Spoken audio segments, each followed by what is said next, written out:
What do you do if your child falls down and gets hurt, gets a bruise, gets a cut, gets something which worries you?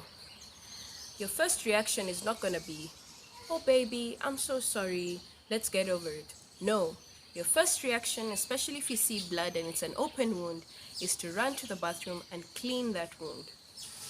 Why do we clean wounds? We clean wounds immediately, especially open wounds, because we don't want these wounds to get infected.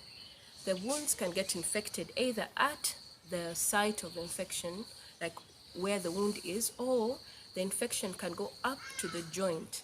And this is a very serious infection called septic arthritis. This means septic means infection, arthritis means inflammation or swelling of the joint.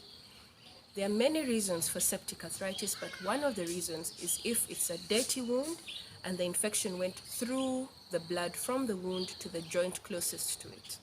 So the first thing to do is to go wash that wound. Wash it with clean water and a little bit of soap and make sure that the wound is clean. Next thing is to put some antiseptic on it and clean the wound with antiseptic and then stop the bleeding and bandage the wound.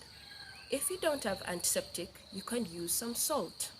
Mix some salt into a little bit of water, boiled, cooled, clean water, and clean the wound with this salt water solution.